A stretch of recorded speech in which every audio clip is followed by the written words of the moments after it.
You were telling me that you wrote a 30-page paper on the carnivore diet.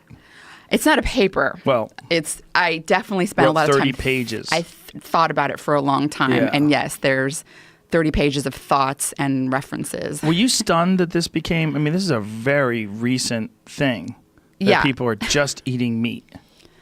Well, at first, when I think Dan told me about it like a couple of years ago, even and I thought, there's no way. I was like, I just ignored it. I was like crazy people. I don't have time for that. Right. You know? So yeah, I definitely dismissed it when I first heard about it. But it's definitely been something that has gained a lot of traction. Yeah.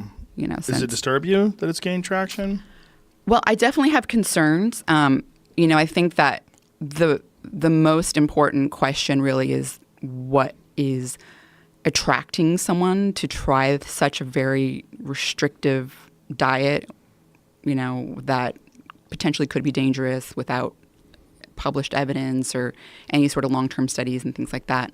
So I think that the first question really is, well, why are people doing this? And so looking on the internet and try to read about people's anecdotes, it seems as though a lot of people are drawn to it because they have some sort of autoimmune problem. And so they try this diet and it improves their autoimmune symptoms. And I see that seems to be a real common theme, in at least if you look in the blogospheres and stuff like that. So that's, I think, kind of a good place to start, where it's like, well, what are people doing this for? And then, so that's kind of an important question. And so further reading about this diet, I sort of think about, what's going on? It's really important when you have something that leads to an effect to understand the mechanism, because the mechanism is, what's leading to this effect. And so if you can do something that's potentially not so dangerous or risky, then understanding the mechanism will help you, because then you can find other ways to do it, right? And so if you look at published studies on people that eat low-carb, high-protein diets, what's pretty common is that there's changes that happen in a variety of different endocrine factors, you're less insulin, that's changing your satiety and hunger hormones, leptin and ghrelin, and people become more satiated and they actually eat less. And this has been shown in multiple studies. So people actually eat less when they're having a higher protein diet, which makes sense too, because protein is more satiating as well. And also, there's also been studies on what's called food habituation, where basically, so habituation is when you're constantly exposed to the same stimulus, you sort of have a decreased response to that stimulus.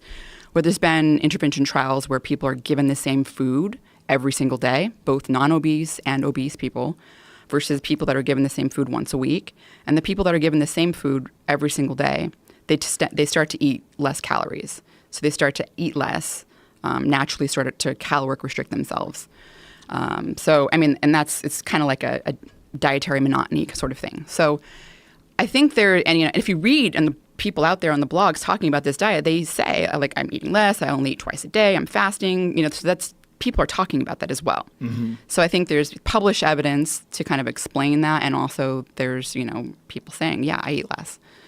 So that's an important point, because one thing that's really known to affect autoimmunity is caloric restriction and fasting. It's probably one of the most well-known technologies that you can intervene and have improvements in autoimmune disease.